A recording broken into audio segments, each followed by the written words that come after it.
Bien, gracias a Dios, ahí con Licenciada, buenas gran noches. tráfico, pero bien. Sí, ¿verdad? Me imagino, para varias zonas de la ciudad estaba bien complicado el tráfico, a pesar de todo. Bueno, igual para entrar a la universidad creo que está imposible por el lado de la Petapa, ¿no? Sí, ahí tomaron ¿qué? La carretera de Petapa. Sí, lo lamento. Muy bien, chicos. Vamos a dar inicio, dado que esta ya, digamos, este es el último tema que vamos a tener para el contenido del segundo parcial. Entonces, esta clase del miércoles, como para hacer un repaso, sí, esta ya es la última del segundo parcial. Vamos corriendo. Pero eso nos va a dar chance a que cuando tengamos nuestras clases presenciales podamos solventar dudas y podamos tener un poquito más tiempo para nuestras actividades prácticas. Yo quiero que le pongamos mucho coco al tema de del régimen de contrataciones del Estado, porque finalmente esa es la parte más importante para los abogados en la administración pública, ¿verdad? Pues, ya pasamos la fase como de asesoría en el área de la administración pública, entender cómo funciona la línea de mando, cómo hay un esquema de efecto cascada en el poder y en la soberanía y en cómo se ejercita el poder desde el Ejecutivo y de cómo se realizan las acciones que el Estado debe cumplir. Pero también tenemos la contraparte, que ya es el área eminentemente técnica, que es donde entramos a batear ya de cuestiones eminentemente jurídicas, y por eso por ratos vamos a ir y venir en la fase procesal del derecho administrativo, como en la fase que es puramente didáctica y científica, ¿verdad? Desde la doctrina. Ya hemos tocado estos temas porque cuando hablamos de los recursos y que en algún momento me los llevé hasta la fase del juicio contencioso administrativo y ya podríamos llegar a un punto en el cual podemos hablar hasta del amparo, ¿verdad? Entonces, para ir equilibrando el quehacer del administrador público, que pues es un área de expertise muy valiosa, ¿verdad? Para nosotros los abogados, y lo que queremos pues es asesorar al Estado de Guatemala. Entonces, sin mucho preámbulo, vamos a arrancar con esta que es, como les decía, la última clase que tenemos. Les voy a compartir pantalla. Como la pantalla va a estar completa, entonces yo no los alcanzo a ver. Si tienen alguna duda, me interrumpen sin pena. Hoy, ya saben, como siempre. Esta ya se la saben bien. Bueno, veamos, ahora les comparto. Ahí los estoy viendo, chicos, chicas. Permítanme.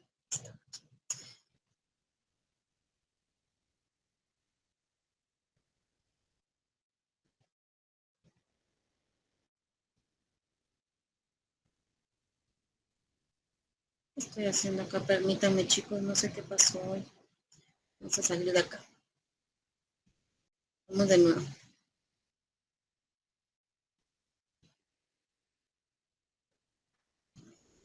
Listo, muy bien. Alcancen a ver ahí, ¿verdad? Sí. Yo no los veo, entonces espero que me vean bien. Por ahí. Bueno, vamos a esta fase que es el intervencionismo y la expropiación. Aquí vamos a tocar temas bien interesantes, ¿verdad? Porque el Estado puede intervenir en lo privado, sí, sí lo puede hacer, ¿verdad? En general, el quehacer del Estado es como entre instituciones, para el bien común, por supuesto, pero lo cierto es que tiene también facultades que van a llegar a ese punto en el que nosotros podemos decir, bueno, o sea, la propiedad sí tiene un límite, ¿verdad? Y no necesariamente es aquel límite que aprendimos en el derecho civil de que, bueno, mi propiedad alcanza hasta donde empieza la propiedad del otro. No forzosamente, pero vamos a encontrar cómo funciona esto. Bueno, aquí hay una filosofía, ¿verdad? La limitación es como un sinónimo de sacrificio, pero al mismo tiempo es a a devenir de una necesidad colectiva, ¿verdad? El Estado va a tener esa capacidad de limitar o de cierta manera, ¿verdad?, de sacrificar la verdad de los particulares, toda vez esto sea para un interés común, ¿sí? El interés colectivo, eso es para el bien común. Entonces, ¿qué hacemos acá? El Estado va a intervenir en una propiedad que es privada, pero la idea es que esa privación de la propiedad tenga una función social, ¿verdad? ¿Y cómo lo va a lograr? ¿Cómo va a haber un equilibrio? Fíjense que, pues en cualquier momento, si no existiera un freno a esta facultad del Estado, en cualquier momento, pues yo tengo un bien que es preciado, que se puede considerar que tiene una alta plusvalía, sobre todo esto ocupa en cuestiones de inmuebles, ¿verdad? Difícilmente esto va a aplicar a bienes muebles. Pero vamos a suponer que este bien inmueble se encuentra en un lugar de alta plusvalía, se encuentra en una zona limítrofe, se encuentra en espacios que se pueden considerar de utilidad pública para, aquí se puede construir una carretera, por ejemplo, ¿verdad? Ya platicaremos un poquito, les voy a ampliar el tema de concesiones, adjudicaciones y adscripciones del Estado. Eso también eso no está en nuestro programa, pero es sumamente importante que ustedes lo manejen porque desde la experiencia, desde la práctica, ya verán que hay cosas que a veces no entendemos del todo, ¿verdad? O más bien, que no nos han formado para eso, ¿verdad? Entonces, ¿cómo se encuentra ese freno? Bueno, el Estado, para poder limitar la propiedad de una persona por intereses colectivos, usar este procedimiento como expropiación, debe forzosamente indemnizar al propietario, ¿sí? O sea, encontramos que por un lado, la propiedad es un derecho individual que no es absoluto, ¿sí? Que no se puede limitar en un acto ilegal o por una vía de hecho, sino que el Estado debería de proporcionar una indemnización. Entonces ahí encontramos un punto de equilibrio, que es este que tenemos aquí. El punto de equilibrio es, hay un interés colectivo, hay una persona que está ejerciendo un interés particular, pero que lo pone en ventaja sobre los demás. Entonces la indemnización viene a darle ese equilibrio. Porque por un lado el Estado va a pagarle a esta persona por su propiedad, pero toda esta colectividad se va a ver beneficiada de ese mecanismo. Entonces, pero para esto deben haber 4 pilares fundamentales. Antes de que nos vayamos a estos 4 pilares fundamentales, yo quiero que retrocedamos un poquito y vayamos al derecho civil que ya aprendimos. El derecho no se puede estudiar aisladamente. El artículo 10 de la ley del organismo judicial dice las leyes se interpretan en su texto, pero el texto no es del todo claro o existe una contradicción entre las normas, vamos al contexto. Quiere decir que aunque tengamos una ley especial que va a ser la que se va a utilizar como prioridad, la ley general siempre nos va a dar una perspectiva más amplia, ¿verdad? No podemos estudiar el derecho solo por una norma, ¿sí? O nos volveríamos leguleyos, como decimos vulgarmente, no pasaríamos de huizaches si solamente analizamos la norma en un pequeño espacio contextual. Entonces, en ese sentido es importante que entendamos de nuevo y nos retrotraigamos a los inicios de nuestra carrera. Ustedes están ya bien adelantados, por eso yo les decía, esto no es esto es una charla ya casi entre colegas. Entonces, quiero que recordemos aquel fatídico artículo 39 constitucional. Si alguien quisiera tomar la palabra y leerlo, se lo voy a agradecer muchísimo. Si no, pues yo procedo. Les escucho. ¿Nadie? Bueno, el artículo 39 constitucional establece la propiedad privada. Sí los quiero escuchar después de leerlo, ¿oye?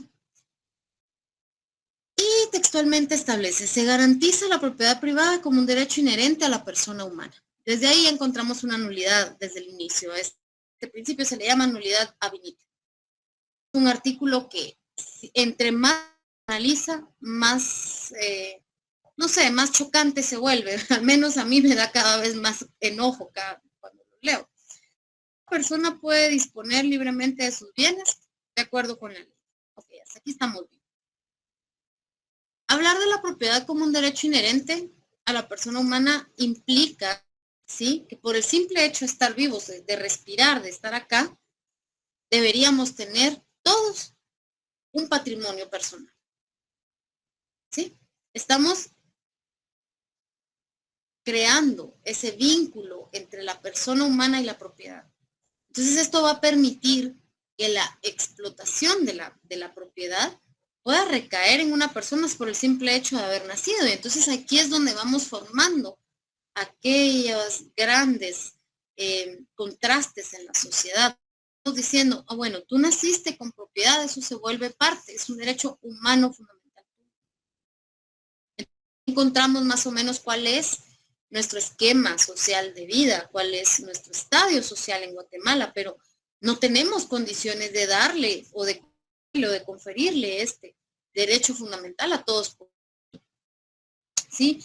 Por eso les decía, aquí empiezan a crear estos enormes contrastes sociales que ya de por sí son bien complicados y que nosotros, y digo nosotros porque ustedes son en su mayoría estudiantes que trabajan o trabajadores que estudian.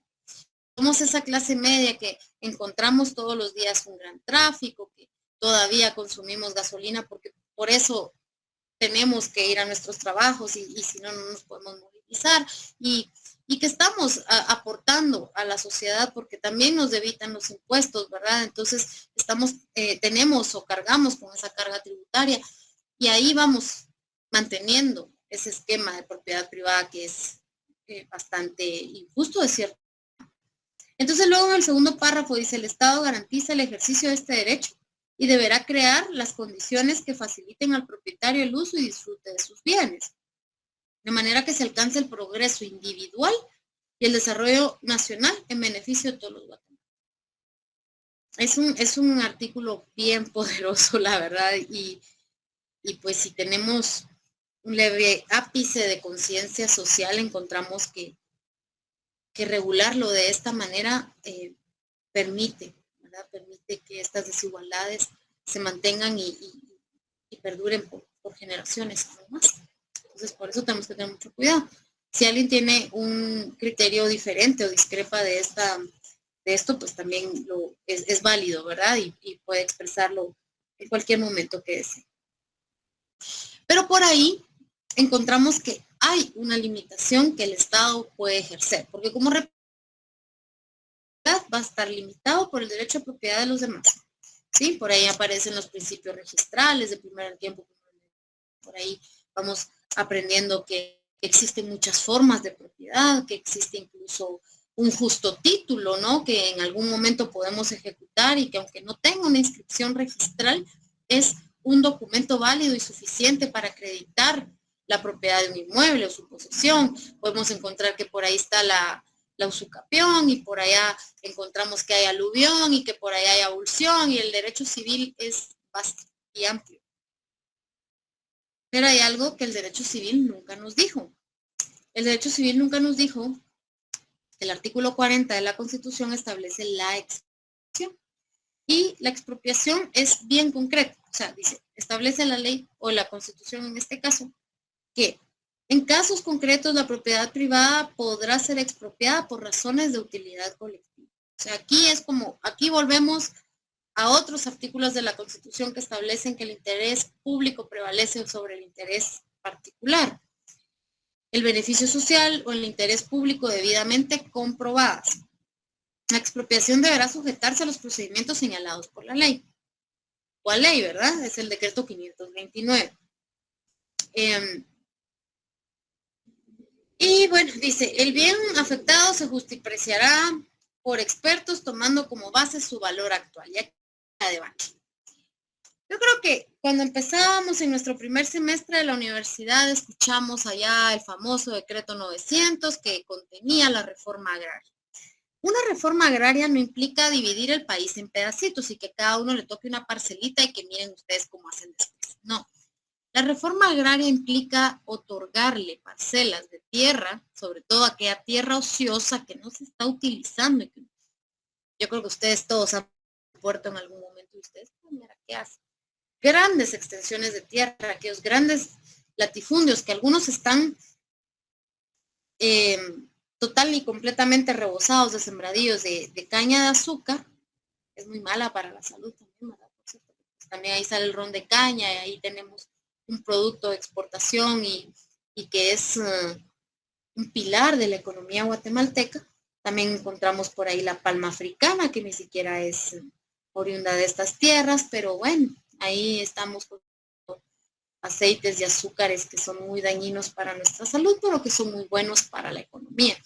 Entonces, las que no tienen todo esto, sobre todo en la costa sur, por ejemplo, donde ocurre la zafra, por ahí ustedes sería bueno que investiguen y que ahí ya vamos conectando el derecho laboral también y el trabajo coadyuvante, que es una de las realidades más tristes de este país, pero cuando estén en derecho laboral se les ampliará un poco esta perspectiva. Entonces, también a la par de eso encontramos tierra completamente ociosa.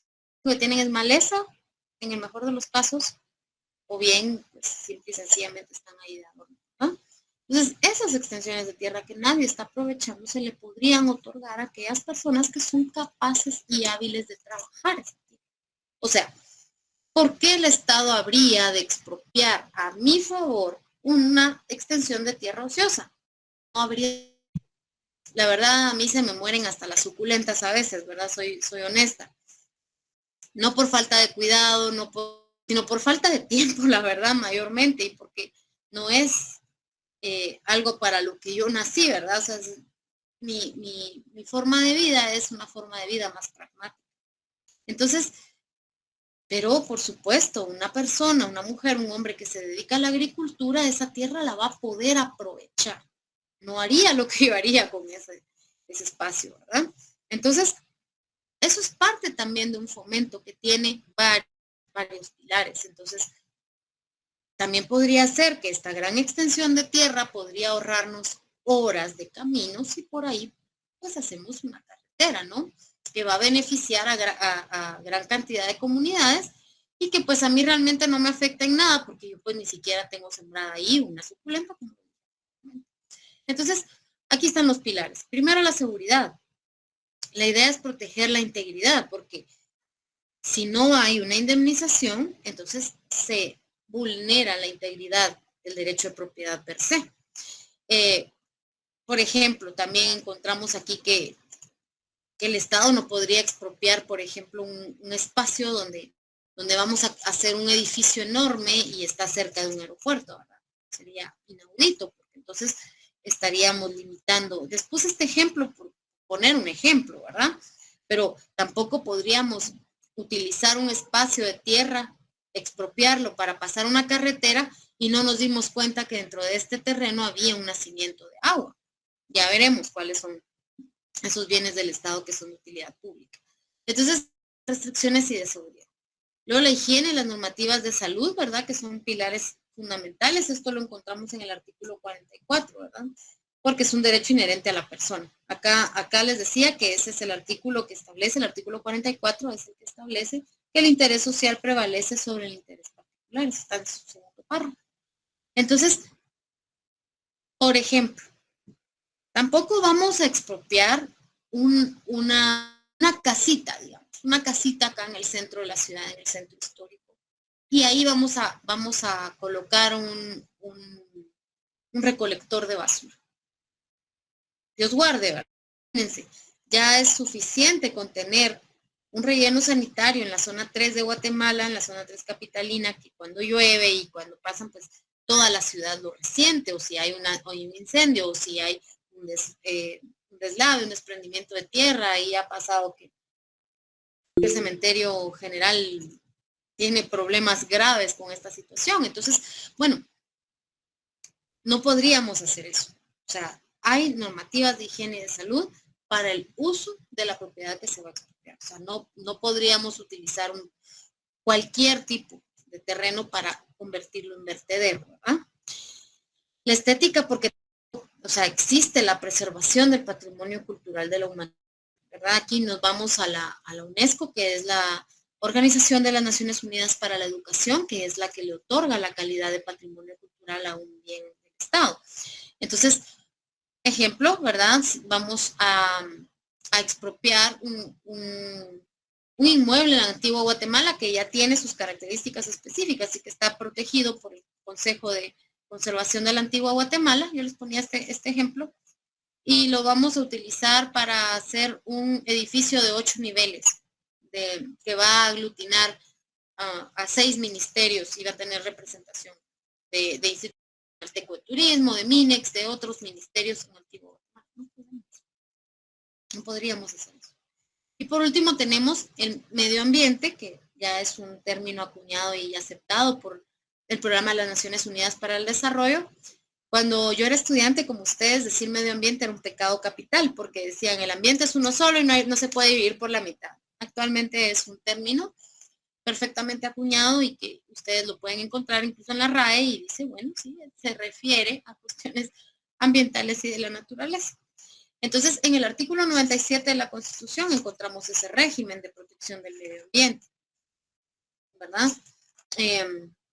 Aquí dice medio ambiente justamente y equilibrio ecológico. Y la Constitución entiende al ambiente y los recursos naturales como un derecho fundamental. Entonces, por ahí tenemos una compañerita que trabaja en el Ministerio de Ambiente y sabemos que para ciertas cuestiones, imaginemos que vamos a construir un centro comercial o que vamos a construir una mini muni en cierto espacio que expropie a favor del Estado, no podríamos hacerlo en un área que tiene el cauce de un río. O sea, para poder trasladar el cauce de ese río, para poder incluso botar cierta cantidad de árboles en una propiedad privada, yo no sé si a ustedes les ha tocado que algún familiar o ustedes mismos tienen un terreno que tiene muchos árboles que no son más que frondosidad, pero eso les limita el espacio de construcción. Para poder botar un árbol se necesita una licencia para poderlo cortar, ¿verdad? Entonces, por ahí encontramos que el Estado se convierte en un Estado gendármico cuando es capaz de arrebatar la propiedad, pero en este caso existen ciertas limitaciones, ¿sí? Y vamos bien por ahí. Les coloqué una matriz acá que a mí me es más fácil a veces estudiar como por comparación, pero no todas las tomas de propiedad son expropiación. El doctor Hugo Calderón nos decía que existe una frontera y una delgada línea, ¿verdad?, entre la utilidad pública y el despojo arbitrario. Aquí ocurrió durante el conflicto armado interno, ¿sí? El desarraigo de poblaciones enteras sí ocurrió, desafortunadamente. Entonces la Constitución nos brindó este mecanismo, ¿verdad? El mecanismo de la expropiación para evitar que el despojo fuese arbitrario, ¿sí? Y entonces aquí tiene que haber un debido proceso que llega al equilibrio que es la indemnización o la compensación económica que recibe el propietario de este inmueble que va a ser expropiado. Entonces la expropiación es un concepto, ¿verdad? La expropiación es esa facultad que tiene el Estado de poder obtener la propiedad para cubrir una necesidad pública, una necesidad colectiva. Entonces encontramos que su fin es la utilidad pública o el interés social. El fundamento, artículo 40 de la Constitución Política de la República y el decreto 529, que es el que nos va a señalar el procedimiento. ¿Tiene indemnización? Sí.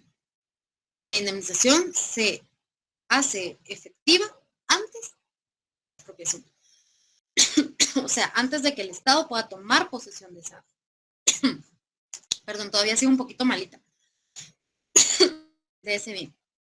¿Es legal? Sí. La Constitución lo permite. No tenemos el proceso de nacionalizar los bienes. Esto no ha pasado nunca, pero podría suceder con el diferendo territorial. Las disposiciones transitorias y finales de la Constitución, el artículo 121 y el 134 de la Constitución señalan este tipo de procedimientos de nacionalización. Hecho al costal el refrendo territorial porque obviamente las administraciones ejecutivas actuales no tuvieron absolutamente nada que ver con la concesión de ese territorio. Y nunca se hizo para perpetuidad. Pero también la nacionalización implica que no, o sea, aquí encontramos una limitación a la capacidad. Volvemos sabes, aquí vamos a hablar muchísimo del derecho civil. La capacidad hay de dos formas, ¿no? La capacidad de gozo cuando nacemos y que qué bonito ser niños hasta los 18 años, y la capacidad de ejercicio cuando somos capaces de adquirir o contraer obligaciones por nuestra, de forma personal, individual. Entonces, pero esa capacidad tiene sus aristas, ¿no? Hay capacidades relativas. Actualmente la única capacidad relativa que existe es la capacidad para contratar el trabajo, que se adquiere desde los 14 años, ¿verdad? Antes había capacidad relativa para contraer matrimonio, menos mal ahora ya no. Pero aquí también hay una forma de limitación a la capacidad. La capacidad también se le limita a las personas extranjeras. Las personas extranjeras no pueden tener acceso a todos los bienes que existen. Entonces, aquí nos vamos al artículo 121. ¿Qué regula el artículo 121? Pues los bienes del Estado, ¿verdad? ¿Quién se ha puesto a pensar qué cosas le pertenecen al Estado nada más porque existen? Yo en algún momento me he puesto a pensar. No sé si ustedes alguna vez se han subido a un barquito y dirán, bueno, yo estoy subida en este barquito, en el mar, en un lago, o no sé, en un río, en cualquier cuerpo grande de agua. Y uno se puede estar ahí, ¿verdad? Por ser, simplemente por ser guatemaltecos uno puede ir a la pizza, subirse un barquito y darle toda la vuelta al lago, llegar al remate, llegar a distintos lugares. Y nadie nos dice nada, nadie nos va a privar de eso. ¿Por qué? Porque el lago no le pertenece a una persona en particular, ¿verdad? Le pertenece al Estado. Entonces ahí el artículo 121 nos amplía esta idea que les traigo, ¿verdad? El artículo 121 establece bienes del Estado. Son bienes del Estado a los del dominio público, como estos, ¿verdad? Las aguas de la zona marítima que ciñen las costas de su territorio. Los lagos, ríos navegables, sus riberas, los ríos, vertientes y arroyos que sirven de límite internacional de la República. Las caídas y nacimientos de agua de aprovechamiento hidroeléctrico. Las aguas subterráneas y otras que sean susceptibles de regulación por la ley y las aguas no aprovechadas por particulares en la extensión y término que fije la ley. ¿Cuál ley? Yo me lo pregunto porque no existe una ley de aguas. Imagínense, 40 años tiene la Constitución y no hay una ley de aguas. Los que constituyen el patrimonio del Estado, incluyendo los de municipio y las entidades descentralizadas o autónomas. Luego, de la zona marítimo terrestre, la plataforma continental. ¿Alguien sabe qué es la plataforma continental? ¿No? Bueno, No, la plataforma licenciado. continental es el lecho marino, el fondo del mar, o sea, toda la tierrita que hay abajo del mar. Todo eso es la plataforma continental. Espacio aéreo en la extensión y la forma que determinen las leyes o los tratados internacionales. Eso está regulado, ¿verdad? Esto lo regula la Organización de Aeronáutica Civil. Establece que el espacio aéreo que le pertenece a un estado es hasta donde llegue el avión comercial de mayor capacidad, o sea, el límite de altura. Creo que sigue siendo hasta la fecha el Boeing 717. Y si no estoy mal, son 30,000. O sea, luego tenemos la E, que es el subsuelo, los yacimientos de hidrocarburos y los minerales, así como cualesquiera de otras sustancias orgánicas e inorgánicas del subsuelo. Ajá, pero sí hay concesiones mineras en las cuales Guatemala recibe un beneficio simbólico, irrisorio, el 1 o 2% de esa extracción minera. F, los monumentos y las reliquias arqueológicas, sí como no. El único códice completo de los mayas se encuentra, ¿en dónde? ¿Alguien sabe? En Alemania. Correcto, en la ciudad de Dresden, de Alemania. Muy bien, excelente. Por eso se le llama el códice de Dresden. ¿Alguien sabe cómo llegó? ¿Tú sabes cómo llegó ahí? No recuerdo la historia, o sea, en algún momento de mi vida sí lo aprendí, pero ahorita no lo recuerdo, la verdad. No, pero está muy bien, sí sabes dónde está y eso es sumamente importante. Resulta que todos los códices mayas fueron, la mayoría, reducidos a cenizas en una pira, ¿verdad? nuestros conquistadores consideraron que eran demoníacos, diabólicos, entonces los quemaron. Pero hubo uno que se encontró casi intacto en la tumba del rey Pacal, que es el Códice de Dresden. Obviamente no se llamaba así. Y está completo, está intacto. ¿Qué pasó? Bueno, lo encontraron, ok. Alguien lo encontró. ¿Quién sabe cuándo? Probablemente mucho antes de la llegada de los conquistadores. El tema es que un par de años después de haberse firmado el Tratado de Versalles, que le puso fin a la Segunda Guerra Mundial, aparece una persona, un austriaco específicamente, y llegó al Museo de Dresden, que por cierto es un lugar muy conocido porque pues ahí fueron a dar muchas reliquias históricas que después porque una de las cosas que más Alemania en la Segunda Guerra Mundial cuando fueron derrotados fue que el arte europeo fue robado, saqueado, ¿sí? Y la mayoría de ese arte se encuentra en colecciones privadas. Entonces aparece un austriaco y les dice en el Museo de Dresden, ay, mira, aquí está esta cosa, el códice. Y le dice, mire, esto lleva generaciones en mi familia. Yo lo dono y a cambio ustedes no dicen quién soy. Ese fue el trato. Y ahí está.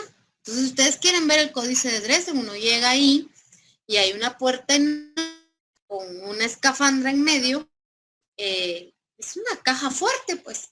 No se puede sacar fotografías y lo tienen en medio de dos vidrios especializados para mantenerlo intacto y conservarlo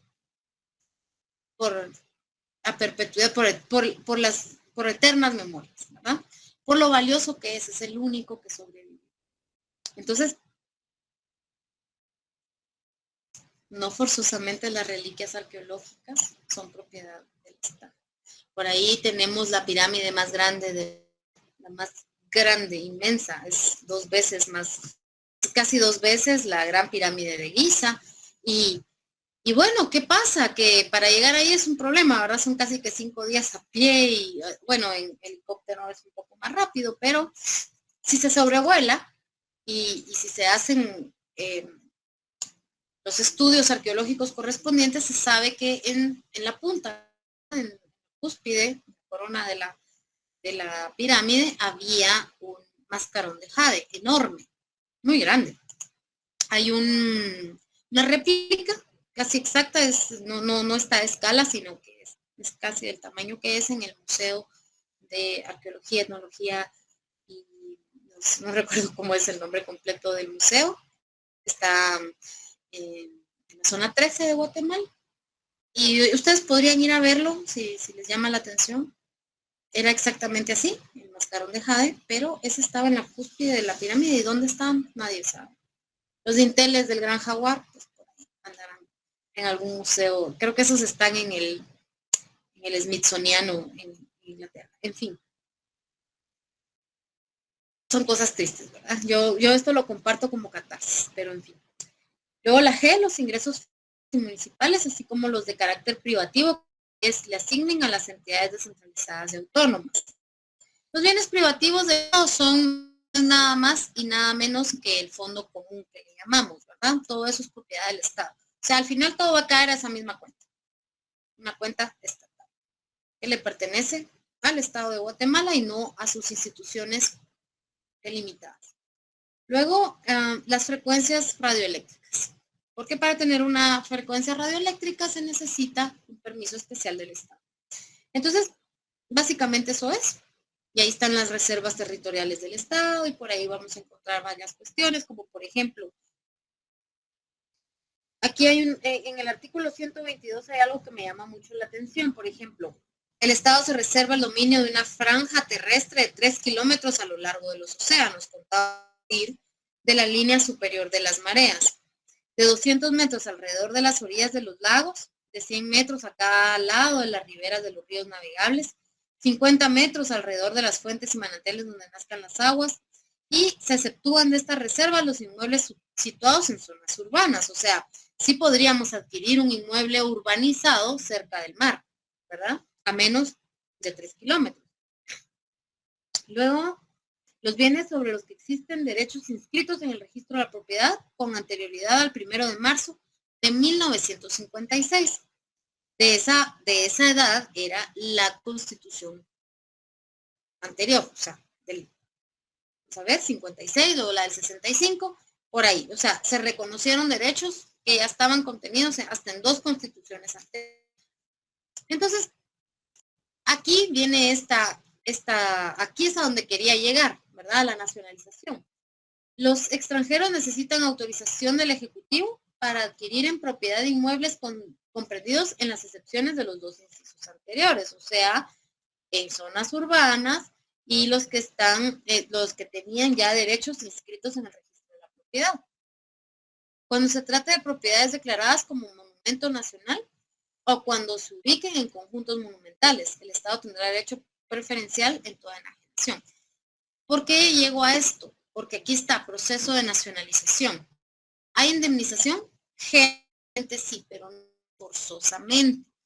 ¿Qué ocurre en estos casos? Bueno, ocurrió que en los gobiernos liberales, sobre todo entre 1871 y 1944, que se le conoce como el periodo liberal, se concedieron, porque esa era la palabra, se otorgaron concesiones a particulares de espacios o de bienes, inmuebles sobre todo, ubicados en zonas fronterizas, ubicados a la orilla de la playa, ubicados en actuales sitios arqueológicos. En Escuintla ocurrió muchísimo, sobre todo en la aldea del Baúl. ¿Y qué pasa? Oh, sorpresa, cuando venían encontraban ahí bienes que son inherentes al Estado de conformidad con la Constitución. Entonces eso sí le da el derecho al Estado de nacionalizar, convertirlo en ese, y darle ese carácter de bien del Estado, ¿verdad? Perfectamente legal, porque ya les leí los artículos que lo permiten. Y por último está la confiscación, el despojo arbitrario, eso está prohibido. Incluso, aquí les cito yo el artículo 41, ¿verdad? Que establece la protección al derecho de propiedad. Dice, por causa de actividad o delito político no se puede limitar el derecho de propiedad en forma alguna. Se prohíbe la confiscación de bienes, está prohibido, es un despojo arbitrario, y la imposición de multas confiscatorias. Sin embargo, si alguno de ustedes como yo se crió o nació en una aldea o en un municipio, hay un montón de municipios o aldeas o de lugares así que tienen calles completamente cerradas y que son del primo del alcalde, del hermano del alcalde, hasta tienen el nombre. Por ahí está el Callejón López o, no sé, la calle de los hermanos, cosas así. Y los encontramos con esos nombres tan completamente arbitrarios. Esto es unilateral y totalmente ilegal y todavía lo hacen. Por supuesto que ahí podemos utilizar, ahí entramos nosotros los abogados como en defensa de sus intereses.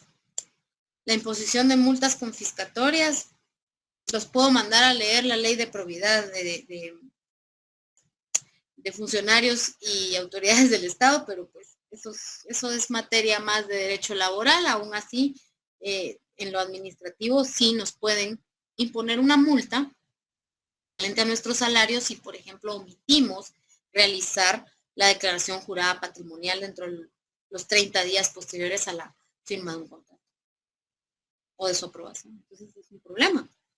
Y dice, las multas en ningún caso podrán exceder del valor del impuesto omitido. A estos principios son los principios de justicia social, que es la equidad y la capacidad de pago que aplican al derecho tributario. Ya llegarán ahí el otro año. Pero todo se relaciona, ¿verdad? Entonces, la confiscación de inmuebles está prohibida por la Constitución, precisamente porque es congruente con el artículo 30. No sé si vamos bien aquí. Este es el proceso. Yo les puse aquí 5 pasos. 5 pasos sencillos para pensar cómo funciona la expropiación. No es forzada, ¿sí? En cualquier momento nosotros como abogados podemos ejercer la defensa del propietario cuando él no quiere vender, ¿sí? Primero, ¿qué necesitamos? El Congreso o el Ejecutivo, mediante acuerdo gubernativo, emiten una declaratoria de utilidad pública. Sin esa base legal no se puede iniciar el procedimiento. Entonces se notifica y se le oferta al propietario o propietarios de declarado de utilidad pública. Entonces se busca primero un arreglo directo, se le dice, mire, fíjese que nosotros le ofrecemos esto, pero él nos dice que no. Normalmente el precio que se ofrece está basado en la matrícula fiscal. Y ahí podríamos hablar de la contrarrevolución y el decreto 900 y por qué fue tan no sé, un insulto, ¿verdad? Para las grandes compañías como la United Fruit Company, cuando les trataron de expropiar esas grandes extensiones de terreno, que todavía lo hacemos, ¿verdad? Es una mala praxis notarial realizar las compraventas conforme a lo que está en la matrícula fiscal. La SAT ahora ya no los admite y el registro de la propiedad no da curso a acciones registrales cuando, por ejemplo, yo vendo un inmueble y el inmueble parece que cuesta 3,000 quetzales, pero son 75 manzanas de terreno, por ejemplo, terreno plano. Es imposible que cueste eso, probablemente eso le costó a mi tatarabuelo, pero seguimos utilizando la misma matrícula fiscal, inscrito el bien inmueble en la que fue registrado catastralmente, y entonces eso es lo primero que el Estado va a ofrecer. Por eso es que la extensión es tan difícil de llevar a cabo, porque esa es la base. Entonces, obviamente, si yo tengo estas 75 manzanas de terreno y el Estado me las quiere expropiar, ¿verdad? Por utilidad pública, pero yo las tengo registradas como que cuestan 3,000 quetzales, el Estado lo que me va a ofrecer 3,000 quetzales. Y eso ya ocurrió allá en el 45, ¿verdad? Para adelante. Entonces, en el 51 específicamente, que fue cuando se emite el decreto 900. Entonces, ¿qué pasa? Actualmente, ¿qué es lo que puedo hacer? ¿Verdad? Yo vengo y solicito la intervención de un experto, un evaluador experto. Entonces, ahí se va a determinar el justo precio, pero recordemos que este no es un avalúo comercial, es un avalúo fiscal. Entonces, el evaluador tiene que estar debidamente inscrito en la SAT y los criterios que va a utilizar para evaluar el bien no son los mismos que voy a usar yo para venderlo, por ejemplo, ¿verdad? Yo le voy a poner de valor mínimo $10,000, por ejemplo. Todavía es poquito. De eso a 3,000 quetzales creo que hay una gran diferencia. El evaluador puede ser que lo evalúe en $1,000. ¿Verdad? No las 75 manzanas de terreno, estoy hablando de un terreno más chiquito, porque si no ya nos pasaríamos límites de más de 8 cifras. Entonces, ¿qué pasa? Se consigna, dice, si hay disputa o negativa, el Estado deposita los fondos en la Tesorería Nacional. ¿Cuáles fondos? Los desde la valor. Entonces se los deposita en la Tesorería Nacional al propietario y le dice, mire, el avalúo decía que eran $10,000, aquí están sus $10,000. Ahora, vamos a suponer que el propietario dice, estas 75 manzanas de terreno no son nada comparadas con mis 400 caballerías, que si las uso ya están ociosas y bueno, la gente necesita este espacio para movilizarse o para parcelarlo, o para comer, existir. Bueno. Entonces, les dice, está bien, de $10,000 a nada, ok, de todas maneras yo no le estaba sacando provecho. Se llega a un acuerdo y se realiza la escritura traslativa de dominio. Ojo acá hay algo que no está en la ley. Bueno, sí está en la ley, pero que no está en las leyes que a nosotros nos recomiendan estudiar, pero sí existe. Resulta que el Ministerio de Finanzas Públicas tiene una dirección especial, la Dirección Bienes del Estado, ¿sí? Dirección General de Bienes del Estado. Entonces, cuando un inmueble o cualquier bien le pertenece al Estado de Guatemala, no se registra en el registro de la propiedad. Se registra en la Dirección General de Bienes del Estado, ¿sí? Esto, por favor, bien, porque hay entidades del Estado que por presencia en toda la República de Guatemala, ¿sí? Y que en algún ha podido llevar a cabo este proceso de expropiación o en algún momento también el de extinción de dominio. Esto ocurre mucho con el organismo judicial, que es a quien se le asigna en primer lugar los bienes extintos de dominio, y entonces esos bienes pasan a formar parte de los bienes del Estado, por ejemplo, a favor del organismo judicial, pero se van a inscribir en la Dirección General de Bienes del Estado. Entonces puede ser que ustedes sean asesores del Estado en ese momento y hacen o suscribe, digamos, ustedes están trabajando como asesores jurídicos en el OJ, y el OJ, este inmueble que fue extinto de dominio, y está a nombre del Estado de Guatemala y específicamente del organismo judicial. Perfecto. Pero resulta que suscriben un convenio interinstitucional el organismo judicial con el Ministerio Público. Y gracias a este convenio interinstitucional, el OJ le va a dejar, qué sé yo, un espacio para 2 oficinas al Ministerio Público en ese inmueble, por convenio, por usufructo podría ser también. Entonces, ¿qué pasa? Se emite el acuerdo ministerial o gubernativo correspondiente por el cual se le otorga este usufructo. Vamos a pensar en el usufructo. Y van con ustedes y le dicen, licenciada, ¿y ahora qué hacemos? Porque ya tenemos el acuerdo. ¿Cómo hacemos para que? Y aquí está, mire, aquí están los planos de dónde le va a tocar la oficina, el MP. Aquí. Ustedes no van a responder, busquen un buen abogado, ¿verdad? O paguémosle a un notario. No. Ahí lo que se tiene que hacer es que, conformado el expediente administrativo, se solicita al director general de bienes del Estado que proceda a inscribir esta. Puede pasar distinto, ¿sí? Puede pasar distinto que este inmueble había sido concedido a una familia. Vamos a imaginarnos, esto ocurre mucho en zonas fronterizas, sobre todo aquellas zonas fronterizas en las que hay espacio territorial que actualmente es de México, pero que antes de la anexión de ese territorio a México era guatemalteco. Entonces, ahí hay muchas personas que son guatemaltecas que tienen propiedad en toda esa área, porque en otro momento ahí no existía frontera. Entonces, esos inmuebles fueron concedidos normalmente por municipalidades o a veces por el mismo presidente de la República en tiempos anteriores a los liberales, tiempos del conservacionismo que le llamamos en Guatemala. Es otra etapa. Entonces, estas personas han cedido parte de sus inmuebles para, por ejemplo, aduanas, para la SAT, o para migración, lo que antes era la Dirección General de Migración, y lo hacían en un acta. Y adivinen qué, esas actas también, muchas de ellas están registradas en la Dirección General del Estado. ¿Y saben cómo se le llama eso? Eso se llama adscripción. O sea, hoy encontramos un montón de conceptos. Expropiación, concesión, adscripción, intervencionismo, nacionalización de bienes y la confiscación, ¿verdad? Que está completamente prohibido. ¿Ya vieron? En un solo tema encontramos todo un universo.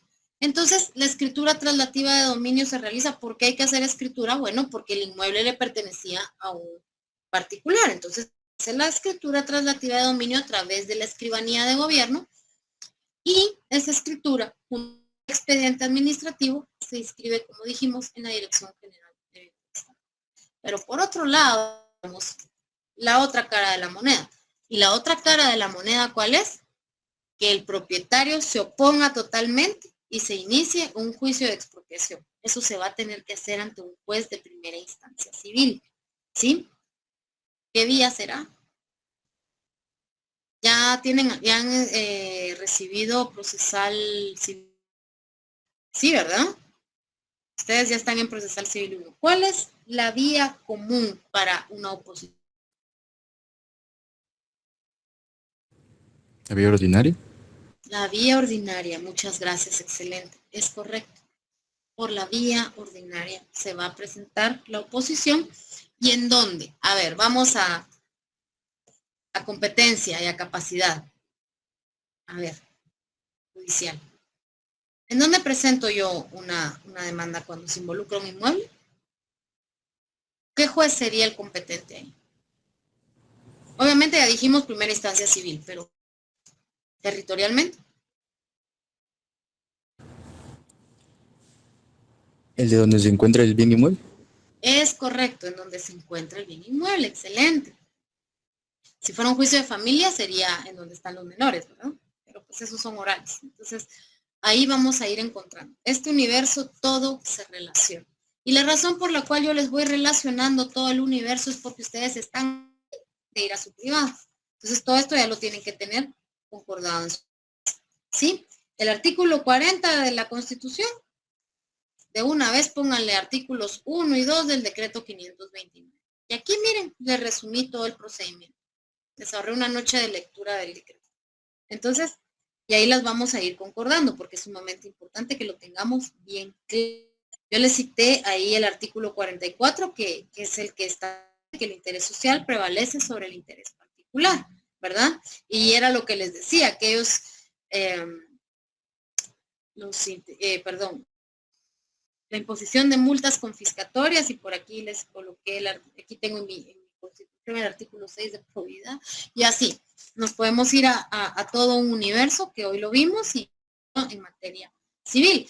Nosotros como abogados, aquí nos vamos al otro lado, aquí ya no somos administradores públicos, no somos los asesores del Estado que tenemos que decirles que esto no se inscribe en el Registro General de la Propiedad, porque probablemente nos lo van a rechazar. Entonces aquí es en donde nosotros como asesores, en la otra cara de la moneda, abogados directores, les decimos, vamos a presentar la demanda ordinaria, ¿sí? En el juzgado de primera instancia civil. Por ahí vamos a tomarnos un tiempito de pronto en una de las clases, ya que vamos súper rápido, para platicar sobre las características de un memorial. Por favor, necesitamos saber todo eso. Eso es el pan diario, ¿verdad? Para que cuando ustedes se pongan la toga, los juramenten en la corte, al día ustedes ya estén listos para empezar el litigio o la asesoría. Yo no me había dado cuenta que ya nos habíamos excedido un montón en la hora. No nos hemos excedido, pero ya estamos casi sobre la hora. Entonces, pero vamos muy bien. A ver, el justo precio, ¿verdad? No sé si ustedes ya llevaron derecho agrario, sí, ese es el sexto semestre. Ahí les hablaron del justo título, se recuerdan, el justiprecio y todas estas cuestiones relacionadas con cómo vamos a valorar o a establecer un avalúo justo, ¿verdad? Entonces, aquí al doctor Hugo Calderón, él nos dice, hay un núcleo, en este conflicto hay un núcleo. ¿Cuál es ese núcleo? Pues encontrarle, ¿sí?, al avalúo y a la matrícula fiscal un punto intermedio, porque el avalúo comercial que va a ser el propietario, porque eso es lo que yo haría, yo buscaría un valuador y yo le pagaría, pero para que me haga un avalúo comercial. Entonces puede ser que el Estado vaya, o lo más seguro es que el Estado vaya a colocar a un valuador también y los dos inscritos en la SAT, pero uno vaya a irse por el avalúo fiscal. ¿Qué es la base? Pues la base va a ser la matrícula fiscal, por diminuta y baja que esté. Entonces, ¿qué pasa? Tenemos que encontrarle un punto intermedio a estos dos avalúos que van a ser diferentes. Entonces, el justo precio nace de ahí, que es una indemnización integral.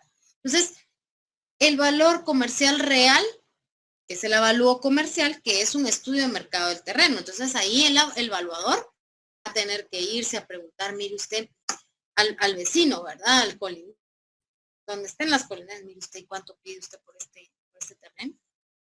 Más o menos el equivalente, mantengámonos en las 75 manzanas. Y le va a decir, ay Dios, va a decir, yo aquí pido 20 millones de quetzales por estas 75 manzanas.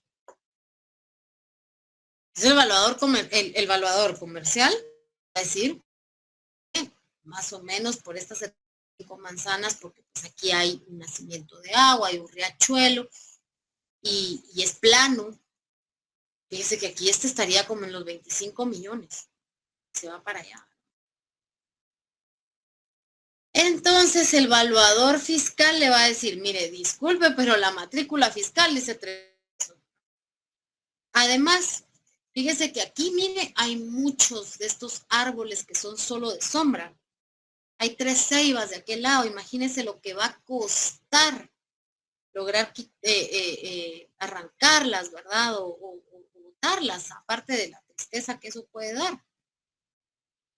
Mire, la verdad es que aquí hay que tractorizar, pero bastante. Y va a haber que levantar una licitación para construir, porque el Ministerio de Comunicaciones ahorita no tiene la capacidad, ¿verdad? En cuanto a capacidad instalada, personal y todo eso. Entonces vamos a tener que licitar para contratar una empresa que vaya a construir la carretera y que realice aquí los limítrofes y que haga las cosas que hay que hacer en urbanización, ¿verdad? Y que, mire, porque aquí también tenemos que, como el agua viene de aquí, la carretera va a pasar por acá, ya entendió, hay que hacer drenajes y hay que hacer acueductos, o sea, si nos va a salir caro, ¿verdad? Entonces, todas esas cosas las van a ver los dos evaluadores. Finalmente el propietario es quien va a decidir, pero estamos hablando que todo esto no es para el bien común, el bien de otra comunidad, de otro grupo de personas, y que independientemente de eso, pues va a haber pérdidas para ambos, tanto para el propietario como para el Estado, porque el Estado va a tener que pagar esa indemnización sí o sí, porque tiene que llegar a un equilibrio. Entonces, ¿qué puede ofrecer el Estado? Por ejemplo, ¿sabe qué? Como usted nos va a vender estas 75 manzanas, pero miren, nosotros lo más que le podemos dar son 5 millones de quetzales, porque es el techo que tenemos. Okay.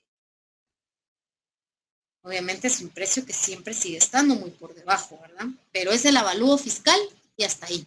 Más, miren, el Estado jamás va a ofertar más arriba del avalúo fiscal. Nunca. Pero mire, pues, le dicen, ¿pero sabe qué?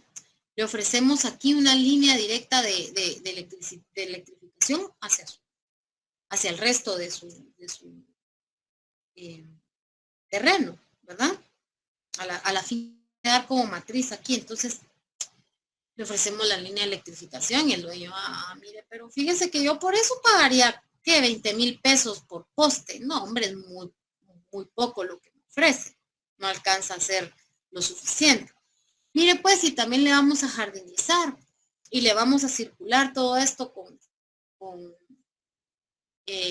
no sé, material prefabricado y le construir aquí dentro de la misma licitación va a ir que le vamos a construir una subfinca. Vamos a proporcionar a través del Ministerio de Ambiente unos árboles frutales bien bonitos y que van a generarle a usted grandes ganancias y beneficios. Entonces, por ahí ya como que el propietario puede ir sopesando y poniendo en una balanza los beneficios que el Estado le está ofreciendo. Entonces, por ahí van haciendo el justo precio. No forzosamente va a ser con dinero, pero sí puede ser con mejoras o con otro tipo de beneficios para el propietario, ¿verdad? Y ahí nos vamos. Entonces, ¿por qué aprendemos esto? Porque puede ocurrir que el Estado inicie un procedimiento en contra de uno de nuestros clientes o incluso en contra de alguien de nuestras familias, ¿verdad? Entonces, con esto nosotros le vamos una protección, ¿verdad? Al propietario que no quiere ser expropiado, porque pues, tiene todo el derecho de no ser expropiado. Entonces, con esto va a poder defender su patrimonio y pues el artículo 39 de la Constitución se lo permite perfectamente. Entonces, vamos a ver. Supongamos, el Estado le ofrece muy poco dinero en la fase del avalúo. Se puede iniciar una oposición al avalúo, ¿sí? Y de esa manera solicita el nombramiento de un perito propio y la solicitud de un tercero en discordia. Pero entonces esta oposición, otra vez caemos, es la vía ¿qué? ¿Qué dijimos? Ordinaria. Tenemos que esperar a que de primera instancia resuelva la oposición, autorice el nombramiento de un perito, ¿sí? Y que eventualmente cuando los dos estén en discordia, se va a ser judicialmente electo. Luego si la autoridad administrativa emite la resolución, porque incluso el acuerdo de declaratoria de utilidad pública puede ser redarguido mediante el recurso de revocatoria, por supuesto que sí. ¿Sí? Revocatoria si tiene superior jerárquico, posición si no la tiene, ¿verdad? Y luego acudir y abrirle la puerta a la rama judicial de lo administrativo, que es el proceso contencioso administrativo. Y luego, si existe una falta total de acuerdo entre las partes sobre el precio o la utilidad pública, pues se hace una oposición en juicio de expropiación, ¿verdad? Y entonces el juez civil exige pruebas de plusvalía, puede fijar el precio definitivo. Cuando ya no hay forma, hasta vino el tercero, un tercer perito en discordia que va a hacer un avalúo honesto, que no va a ser ni avalúo comercial ni avalúo fiscal, pero ni así el propietario está de acuerdo, pues se inicia dentro del juicio de expropiación una oposición y el juez pues va a poder fijar el precio. Imagínense, esto se puede volver una locura. Gran chimol. Y por último, pues como no hay ámbito que no sea susceptible de amparo, yo no estoy hablando de la amparitis, estoy hablando de un procedimiento genuinamente susceptible de amparo porque la misma Constitución le está otorgando la calidad de derecho fundamental a la propiedad. Entonces, vamos a suponer que se lleva a cabo la expropiación, el Estado toma posesión del inmueble, pero no se ha depositado el pago. Entonces, la única vía que nos queda en ese punto es el amparo, ¿sí?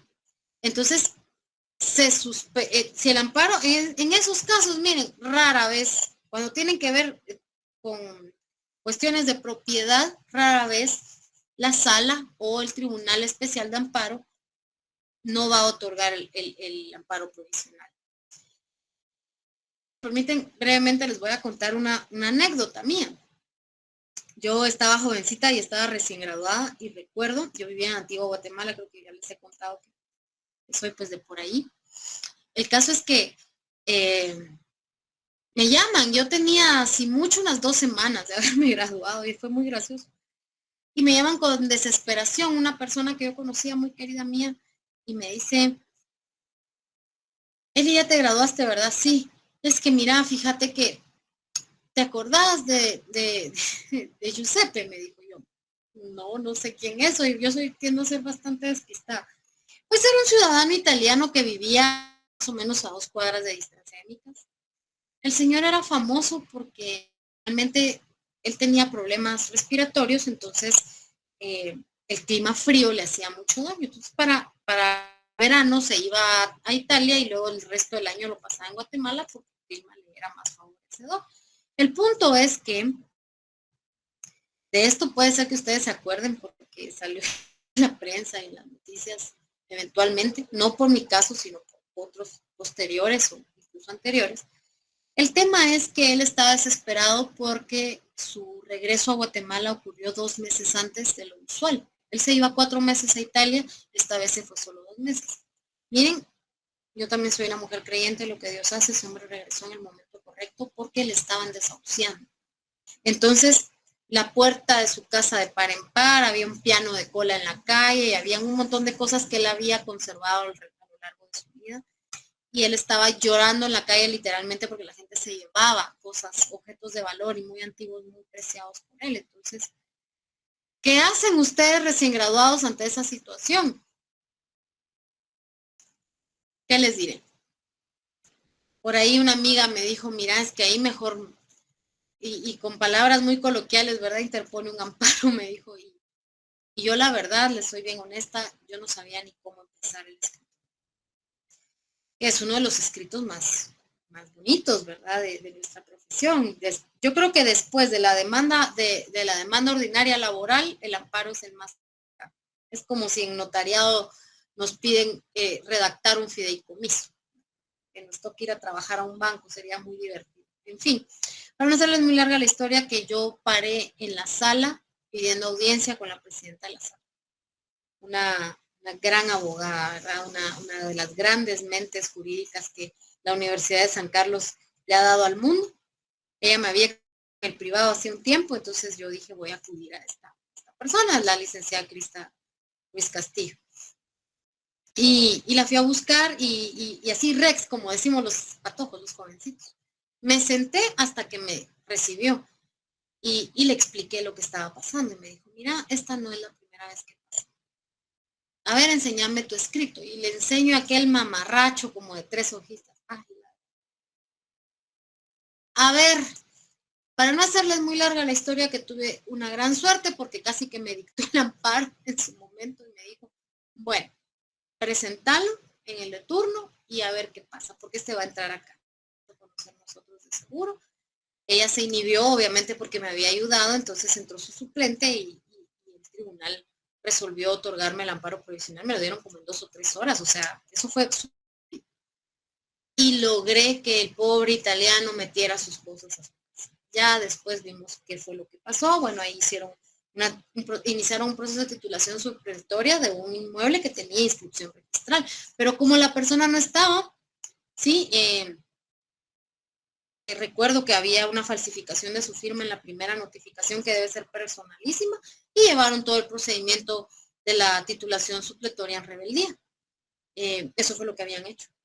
Y bueno, eventualmente se fueron presos varias personas ahí, incluyendo jueces de Antigua, porque era pues toda una mafia, ¿verdad? Estafadores y de jueces que prevaricaron en esos casos. Entonces, ¿por qué traigo esto a colación? Porque, miren, el amparo y manejar el amparo siempre va a ser un plus en nuestro quehacer como abogados, porque puede ser que cuando estemos en el libre ejercicio de la profesión, a veces va muy bien y a veces el amparo nos salva la vida, ¿verdad? Entonces hay que saberlo utilizar. Como repito, la amparitis no es buena, pero hay casos específicos, sobre todo aquellos que atañen a la propiedad privada, en los que el amparo provisional es un recurso o una acción constitucional necesaria, imprescindible. Entonces, es una garantía constitucional el amparo, porque, como repito, no que no sea susceptible de amparo de conformidad con la ley de amparo constitucional. Y, es la ley de amparo, exhibición personal y de constitucionalidad. Entonces, ¿hay una amenaza? Sí, ¿verdad? El Estado intenta ocupar el bien. El efecto es la suspensión provisional de ese hecho, que es la vía de hecho del Estado, y el amparo como un recurso idóneo para la protección de los derechos fundamentales, porque pues ya entendimos que la propiedad es un derecho fundamental. Y bueno, como no los quiero aburrir más de la cuenta, entonces no sé si tienen alguna duda. Voy a dejar de compartir mi pantalla un segundito porque esto ya se volvió un infinito. Muy bien. ¿Alguna duda? A ver, Manuel. ¿Qué tal, Linda? Buenas noches, gusto de saludarla. Igualmente. Perdone, tal vez no es con el tema, pero notas todavía no tiene por ahí. Tengo pendientes 3 exámenes extemporáneos, por eso no las he querido cargar, pero podríamos cargarlas en los próximos días porque sí ya las tengo. Le comento que algunos licenciados, como ahorita no vamos a tener clases presenciales, lo que han hecho es hacer exámenes vía virtual, ¿verdad? No podemos. No, a mi coordinación no me va a hacerlo así. No, al menos yo sí lo consulté en coordinación y me dijeron que tenía que ser al volver de Semana Santa. Entiendo que los exámenes tienen que ser presenciales. Supongo que porque en el acta dejamos constancia de eso. Gracias, licenciada. Muy bien. A ver, Arnulfo. Gracias, licenciada. Buenas noches y buenas noches, compañeros. A mí me surgió una duda ya un poquito más atrás de la clase, tal vez como a la mitad, cuando habló del artículo 122, reservas territoriales del Estado. Me llamó la atención en la parte de las excepciones. Quizás yo lo estoy interpretando mal, porque leyendo nuevamente el artículo, habla sobre el Estado se reserva el dominio de una franja terrestre de 3 kilómetros a lo largo de los océanos, contados a partir de la línea, y luego nos saltamos a donde dice se exceptúa de las expresadas reservas, los inmuebles situados en zonas urbanas y los bienes sobre los que existen derechos inscritos en el registro de la propiedad con anterioridad al 1 de marzo de 1956. Y aquí viene lo que me llamó la atención. Y viene muy a colación con la historia que nos estaba contando usted de lo del amparo. Bueno, yo tal vez eso fue lo que me imaginé, ¿verdad? Los extranjeros necesitarán autorización del Ejecutivo para adquirir en propiedad inmuebles comprendidos en las excepciones de los dos incisos anteriores. Ujú. Y me venía a la mente propiedades en la antigua, que yo sé que hay personas que son propietarias de lugares en la antigua, que obviamente hay algunos que están registrados mucho antes de 1956 y son propiedad de extranjeros. Ujú. Hay, eso no, o sea, yo sé que en el papel está regulado, pero ¿quién se hace cargo de eso? ¿Y qué pasaría si, por ejemplo, alguien, no sé si lo denuncia o cómo procedería ahí? De decir, mire, fíjese que pues no se hizo el trámite correcto y esa propiedad es histórica y está en propiedad de un extranjero. Sí entraría a colación el tema de lo que vimos el día de hoy. Sí, sí, ahí haría el procedimiento de la nacionalización de bienes. Es lo que les decía, miren, es propietaria en lugares como Antigua y son extranjeros, hay clara infracción a la Constitución. Miren, por supuesto, algunos de ellos tienen concesiones o tienen registros completamente válidos ante el Registro General de la Propiedad. Aún así, la nacionalización se puede llevar a cabo, pero la nacionalización implica también que el Estado le debe indemnizar, ¿sí? Se tiene que calcular el precio justo, hacer todo este procedimiento.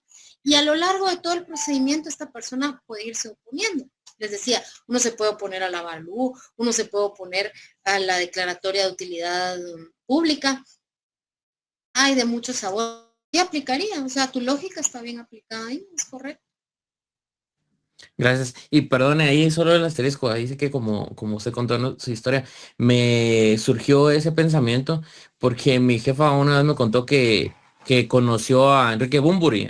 Él estaba en un bar en la Antigua En y que Antigua él le quiero dijo, exacto, y que él le dijo que pues ya le habían conseguido casa en la Antigua y que tenía su casa, o sea, le hizo la invitación a que fuera a una fiesta privada en su casa en la Antigua, porque la acaba de comprar y la iba a inaugurar.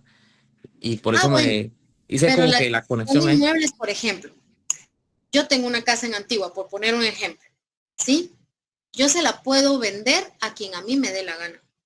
Y me la puede comprar quien tenga la capacidad económica de comprarme, nacional o extranjero.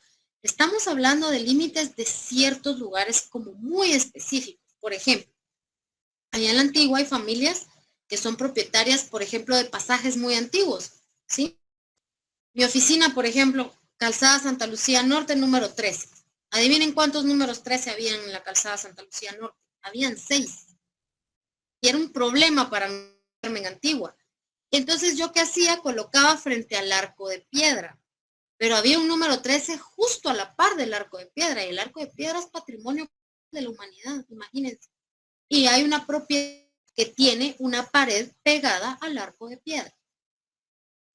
Es bien que está catalogado como patrimonio cultural de la humanidad, ¿sí? Y que goza de todos los inmuebles de la Antigua gozan de la protección del Consejo de Protección de la Antigua Guatemala. Más que todo para cobrar multas excesivas para hacerles cambios. Más que todo es para eso. Pero en ese caso en específico, pues sí es para mantener y preservar este patrimonio cultural. Entonces, ¿qué pasa? El dueño de donde estaba mi oficina, o sea, ¿dónde está mi oficina? Pues ahí yo podía vender tranquila porque estoy enfrente del arco de piedra. Pero el del número 13 que está pegado y que tiene una pared colindante con el arco de piedra, ahí son otros 20. Esos cuates para poder vender la tienen bien complicada. Bien complicada.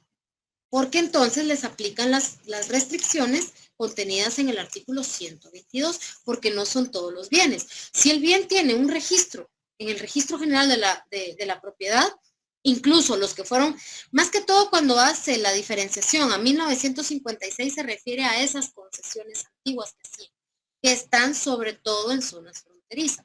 Pero si yo tengo un inmueble en Antigua y lo quiero vender, lo puedo hacer, se lo puedo vender a Enrique Bunbury. Y qué bonito sería, ¿verdad? Ir a firmar la escritura de Bunbury ahí. Sería muy divertido. Gracias, licenciada. Digamos, es donde ha ido a dar sus conciertos allá en la ermita de la Santa Cruz, porque ahí sí la tiene complicadísima. Eso no. Civil, sí. Gracias por resolver mi duda. Te agradezco mucho. ¿Alguien más? O todo está clarísimo o no se entendió mucho. Espero que sea la primera. Bueno, si no hay más que decir, entonces nos vemos el día miércoles para su resumen. Yo les voy a, esta clase ya se las compartí en el WhatsApp. No la he subido al Classroom, pero ya lo haré en breve. Y bueno, nos seguimos platicando, ¿de acuerdo? Me cuentan cómo van y yo voy a, de pronto subo a las notas de la mayoría porque pues tengo 170 registros de notas, solo me quedan 3 pendientes. Entonces ahí estaríamos para una próxima sesión. Que tengan buena noche. Muchas gracias, licenciada. Feliz noche. Gracias, feliz noche. Gracias, Cuídate. licenciada. Buen descanso. Feliz noche, Adiós. licenciada.